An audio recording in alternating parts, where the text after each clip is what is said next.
Vous l'avez tous très certainement vu au travers de l'actualité, notre frère Yassine a rejoint son Seigneur il y a quelques jours près d'une maladie incurable à un âge très jeune de 25 ans. Qu'Allah lui fasse miséricorde à lui et à tous les musulmans. Nous profitons de cet événement car nous savons que beaucoup de gens sont dans cet engouement pour faire un rappel important à toute la jeunesse musulmane, aux jeunes et aux moins jeunes. Nous savons que vous allez cliquer sur cette vidéo, nous en profitons pour faire plusieurs rappels. Le premier concerne et consiste au comportement du musulman lorsqu'il entend parler d'un défunt ou d'un décès. La première chose que l'on dit, c'est « Inna lillah wa inna ilayhi raji'un ». Nous appartenons à Allah et c'est vers lui que nous retournons.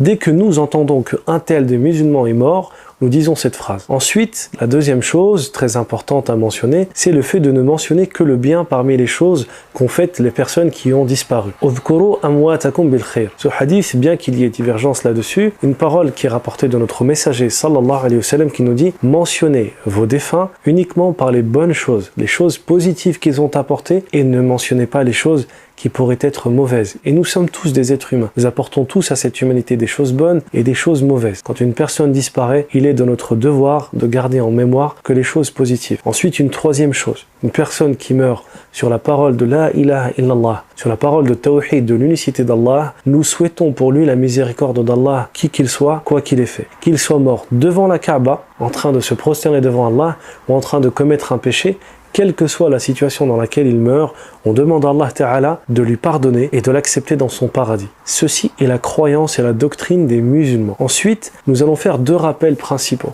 D'abord sur le cas de notre frère Yassine et sur le fait de mourir jeune. Et ensuite nous parlerons d'un autre décès,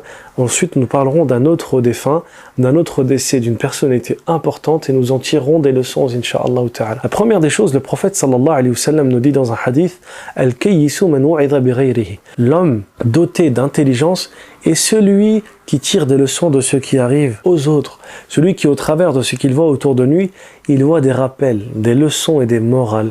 Le musulman, dans tout ce qu'il se passe autour de lui, doit prendre les bonnes leçons, doit tirer les bons enseignements. Et le fait de voir quelqu'un, alhamdulillah, qui, pour la plupart d'entre nous, semblait réussir sa vie, voir cette dernière s'écourter de manière aussi brutale, aussi rapide, est un rappel majeur pour nous, un rappel qui nous rappelle l'essentiel pour nous. Nous ne sommes pas ici pour construire ce bas monde, nous ne sommes pas ici pour accumuler les richesses, nous ne sommes pas ici pour rechercher quelconque gloriole, mais nous sommes ici pour plaire à Allah et rien ne nous sera utile si ce n'est les œuvres que nous apportons à Allah. Le prophète alayhi salatu wassalam, dans un hadith authentique, nous disait « Mentionnez avec fréquence la destructrice de plaisir ». Rappelez-vous de celle qui détruit les plaisirs. Et les compagnons lui ont dit, « Ya Rasulallah, et quelle est-elle? Qui est cette destructrice de plaisir ?» Il leur a dit, « Certes, c'est la mort. Rappelez-vous de la mort. » Et la mort de notre frère Yassine est pour nous un excellent rappel. Qu'il ne soit pas mort en vain, qu'Allah lui fasse miséricorde, mais qu'il soit un rappel à toute cette jeunesse, à tous ces jeunes qui pensent, parce qu'ils ont leur vie devant eux, qu'ils peuvent se permettre d'accomplir des péchés, de commettre des immondicités, des choses ignobles, de se permettre de fréquenter des personnes du sexe opposé, d'écouter des choses qu'Allah n'aime pas, de regarder des choses qu'Allah n'aime pas, ou de faire des choses qu'Allah n'aime pas. Rappelez-vous que tout ce que vous faites est écrit. Allah dans le Coran, il nous dit قُلْ إِن كُنْتُمْ تَفِرُّونَ الْمَوْتَ فَإِنَّهُ مُلَاقِيكُمْ ثُمَّ تُرَدُّونَ إِلَى عَالِمِ الْغَيْبِ وَالشَّهَادَةِ فَيُنَبِّئُكُم بِمَا كُنْتُمْ تَعْمَلُونَ. Dis, si vous cherchez à fuir la mort, alors certes elle viendra à votre rencontre. Elle viendra, la mort vous rencontrer. Puis vous serez ramenés à celui qui connaît le visible et l'invisible, et qui est Allah subhanahu wa ta'ala. Vous serez ramenés à Allah. Puis il vous préviendra de ce que vous faisiez. Ce verset, il est lourd de sens. Il est très important. Ce verset, premièrement, il nous dit que le musulman, il ne doit pas fuir la mort. Il ne doit pas vivre sur terre comme s'il était éternel. Beaucoup de gens, ils veulent tellement se complaire dans ce monde, ils veulent tellement le construire dans leur plaisir et leur oisiveté, qu'ils veulent se croire éternel comme si la mort allait arriver plus tard. Le piège premier du shaitan, c'est de nous faire croire que la mort viendra plus tard. On a le temps, tranquille, tu vas te marier, tu vas faire des enfants, tu vas aller au Hajj, la retraite. Mais qui te dit que tu vas arriver à la retraite? Il y a des linceuls et des tombes de toute taille. Et dès que tu es né, tu es déjà assez vieux pour mourir. Dès le jour de ta naissance, tu es disposé à mourir. C'est la règle qu'Allah a mis sur ce monde et c'est ce qu'Allah veut de toi. Allah t'éprouve de ce monde et il veut voir de toi si tu vas te rappeler de cet événement. Car la mort pour le musulman est en réalité la seconde vie qui est la vie la plus importante. Vous savez, il y a un dicton que beaucoup de jeunes non-croyants disent, YOLO, you only live once, tu ne vis qu'une seule vie. Entre guillemets, profite de ta vie, tu es jeune, tu ne vis qu'une seule fois, autant en profiter. C'est un mensonge, nous vivons deux vies en tant que musulmans. La première qui est extrêmement courte et la seconde qui est éternelle.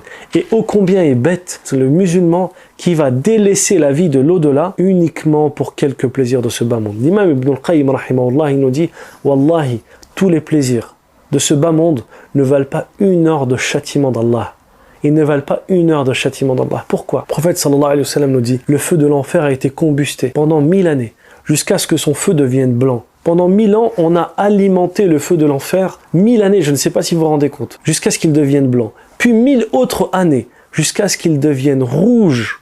Puis 1000 autres années, jusqu'à ce qu'il devienne noir, qu'Allah nous préserve. Ensuite, dans un autre hadith, le prophète sallallahu alayhi wa sallam nous dit « Le châtiment le plus doux en enfer est un homme à qui on donnera des chaussures de feu. Ces chaussures, on va lui lasser les chaussures de feu qui vont lui brûler son corps au point où sa cervelle va se mettre à bouillir, qu'Allah nous préserve. Et ceci est certes, le prophète sallallahu alayhi wa sallam nous dit, le plus doux des châtiments de l'enfer. Et celui qui le vit pensera que c'est le plus dur, qu'Allah nous préserve de ce grave châtiment. Imaginez-vous, mes très chers frères, le prophète sallallahu alayhi wa sallam nous dit, s'il y avait dans ma mosquée 100 000 hommes, et parmi ces 100 000 hommes, au milieu, on mettait un homme parmi les hommes de l'enfer, puis cet homme se mettait simplement à souffler, simplement son souffle suffira à carboniser les 100 000 personnes autour de lui. Subhanallah. C'est pour ceci qu'Ibn al-Qayyim nous dit, une heure du châtiment d'Allah ne vaut pas tous les plaisirs de ce bas monde. Que dire de celui qui, pour une heure de plaisir, va peut-être s'exposer à une éternité qu'Allah nous préserve. Wallahi, le musulman se doit d'être intelligent. Le musulman qui a un minimum de raison ne peut pas troquer, ne peut pas vendre sa vie éternelle contre quelques plaisirs matériels. Ce n'est pas possible, mon frère, ce n'est pas possible, ma sœur. Ensuite, il y a une deuxième mort qui a, entre guillemets, soulevé le monde arabo-musulman, c'est la mort de Khalifa bin Zayd al-Nahyan, le grand émir des Émirats arabes unis, rahmatullah alayhi, qu'Allah lui fasse miséricorde, qui est mort. Ce grand émir, Khalifa, est celui qui a donné son nom à la plus haute tour du monde, qui s'appelle Burj Khalifa, étant donné le fait qu'il a donné son nom à cette tour, et entre guillemets, on lui donne une affiliation à cette tour. De l'autre côté, on a eu des photos de sa cérémonie d'enterrement et de sa tombe. Et l'image est extrêmement glaçante et froide. Celui qui a donné son nom à la plus haute et la plus belle tour du monde a fini dans un lit de terre recouvert par de la poussière et rien ne lui est utile maintenant à l'heure où je vous parle, si ce n'est les œuvres qu'il a faites. Maintenant, à l'heure où vous regardez cette vidéo, j'aimerais que vous vous imaginiez que ces personnes sont dans leur tombe et que personne, rien ne leur est utile si ce n'est leurs œuvres. Et qu'un jour, nous serons à leur place, nous aussi. Nous allons vivre ces choses-là. Allah il nous dit, où que vous soyez, la mort viendra vous prendre, même si vous êtes dans des tours imprenables, plus hautes que la tour de Khalifa, le Burj Khalifa. Donc ici, nous avons la tour de Khalifa, et voici la tombe de Khalifa. Et parfois, la dunya nous fait croire que c'est ça notre but, ce qu'on appelle notre expectation, notre life goal, notre but dans notre vie, notre motivation pour qu'on se lève le matin. Mais voilà où est-ce qu'on va finir. Voilà la réalité de notre vie. Voilà où est-ce que va se terminer notre vie d'ici-bas. Voilà notre terminus temporaire avant la vie de l'au-delà. Les musulmans se doivent de se rappeler énormément de la mort. Et ce rappel de la mort, Wallahi al-Azim, s'il est sincère, il s'impacte sur ses œuvres. Aucun musulman ne se rappelle de la mort sans que ceci n'impacte ses œuvres, ses actions. Un musulman qui se rappelle de la mort ne dort pas à l'heure du subh, car il sait que la prière est meilleure que le sommeil. Il sait que celui qui ne se lève pas pour le subh, Allah il le punit, il le châtie dans sa tombe.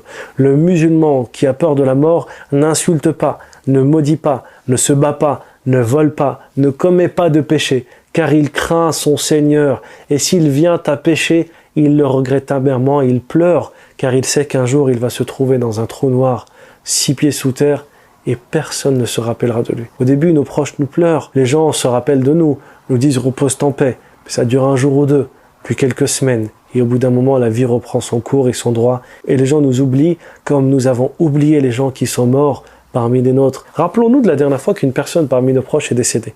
Le jour où nous l'avons appris, nous avons pleuré, nous étions extrêmement tristes.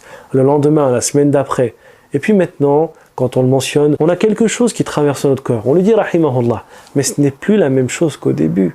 c'est ainsi que va la vie. C'est le triste sort qu'Allah a réservé à ce monde. Ce bas monde est une prison, et ô combien est bête celui qui se complaît et celui qui se suffit de sa prison.